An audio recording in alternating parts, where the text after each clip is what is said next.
2026 5ஆம் மாதம் 9ஆம் தேதி லலிசன்னாவின் காலம் சென்ற நினைவு நாள். அவருடைய வரலாறை சொல்லப்போனால் சொல்லிக்கொண்டே இருக்கலாம். ஒரு சிறந்த விளையாட்டு வீரனும் ஒரு நாடக கலைஞராக வழங்கி கொண்டிருந்தார். பலாமோவில் எத்தனை மேடைகள் ஏறியிருந்தார்.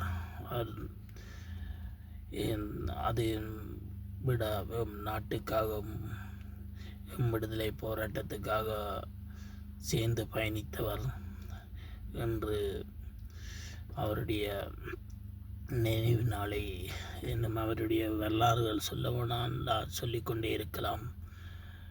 அவருடைய நினைவு நாளன்று அதை நினைவு கூறிக்கொண்டு ஒரு ஆத்மா சாந்தி அடைய இறைவனை வேண்டிக் கொண்டு நிறைவு செய்கின்றோம்.